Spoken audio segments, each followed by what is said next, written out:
There we go. Right. I haven't done a video for ages, just quite frankly, because there's been nothing really to talk about. Let's talk about affairs, shall we? Let's talk about affairs. I'm going to go there. We're going to talk about affairs. But more so, it's not necessarily about the affair issue. It's more the ending side of the affair. The last part of the affair. You know, that time of the affair when the affair is no longer an affair and somebody decides to change the rules of the affair. And by that somebody, I usually mean a fucking woman. Now, guys do change the rules too. I'm not gonna lie. And now, guys have been getting a lot more emotionally involved in an affair, which is clearly not how affairs are supposed to work. Yes, I've had a string of affairs. I'm fucking 30 years old. Jesus Christ, if anybody's 30 and says that they've not had an affair, you're a goddamn liar. You're a fucking liar. We've all cheated at one point, so I don't give a fuck. Yo, this is not an admission of guilt. I'm just a realist, and I'm just being realistic with the facts. I've had affairs. My first relationship was based on an affair. Hi, Holly. Hi, Tony. Tony with an I, not Tony with a Y. Let's just clear that one up. That was my first affair. Tony, I was with Holly first.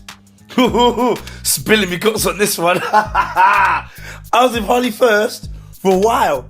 Then I met Tony with an I. And I said to Tony, I can't really go out with you because I got a girlfriend. And I've been with my girlfriend for a while. And Tony said, those magic words, I don't care. And that was it. But when you hear I don't care, it's a green light. I don't really want to go into the ins and outs of it, even though technically I've just made a blatant confession on Facebook. So Holly, if you do see this, sorry. Yeah, but I was sleeping with Tony for about 2 years while I was with you. Yeah, it more ended with me taking my sexual urges more on board than, you know, logic and common sense of somebody who was an actual good, compatible person for me. And at the time, the compatible person for me was Holly. She was good, she was a nice girl, but I didn't think about that at the time because I have a penis. So I went for the one who I had the wild sex in the forest with when it was raining. That was Tony. What good times. One thing that I've noticed about affairs nowadays, when people have these affairs, is that women seem to take it like there's two bad sides to the affair.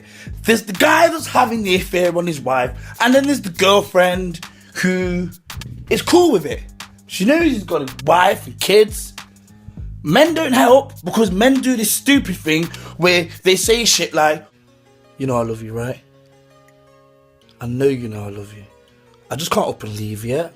I've got the kids to think about, you know. But I'm not even with her anymore. We're not even sleeping together. We sleep in separate beds. We haven't slept with each other for years. You are the only one for me. Look at my eye. It's glowing red. You know I'm telling the truth because my eye is glowing red, don't you, baby? You know that I'm telling the truth.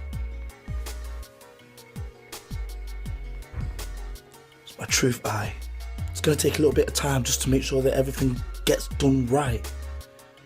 May take 1 week, 2 weeks, 6 months, or however long you're prepared to stick around for, really. No, that stupid shit. And that don't fucking help, because then you're giving her false hope. Now, this person may not like me after I've said this, because they're probably going to think it's about them. If you think it's about you, inbox me and I will confirm whether I'm talking about you or not. So clearly these two people are together. He's got his wife and kids. She knows he's got his wife and kids. He's obviously, for some dumb reason, said, I'm going to be with you, or this kind of shit. And it's not worked out. He played the safe card.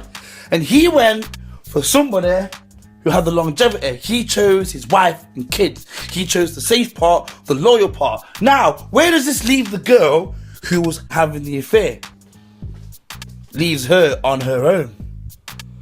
And the most annoying thing is when these girls come out and say some stupid shit like, it's time to move on. I deserve better. I deserve better. How the fuck does I deserve better come into this? You were scum. He was scum. What the fuck gives you the moral high ground of the argument now? Nothing. What you should have done is been fucking with somebody who didn't have a wife and kids in the first place. And then you wouldn't be in this situation of stood there looking at yourself in the mirror talking about why won't he leave his stable household and his stable family for me who he's got absolutely nothing with, probably apart from just random rampant sex. Oh, that will get boring, and judging by how it's planned out, it has got boring. Deal with it. Stop having these affairs, and if you are going to have these affairs, do not change the rules. It's different in my day. There was no Facebook. That's why you could get away with a lot more shit. Now it's not so good. Anyway, that was that was all I wanted to really say, really. It was just something that I seen, something that was bugging me.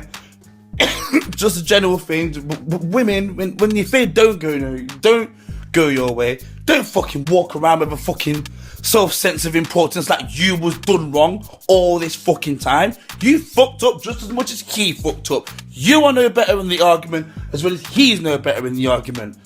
I deserve better. Fuck you, get over yourself.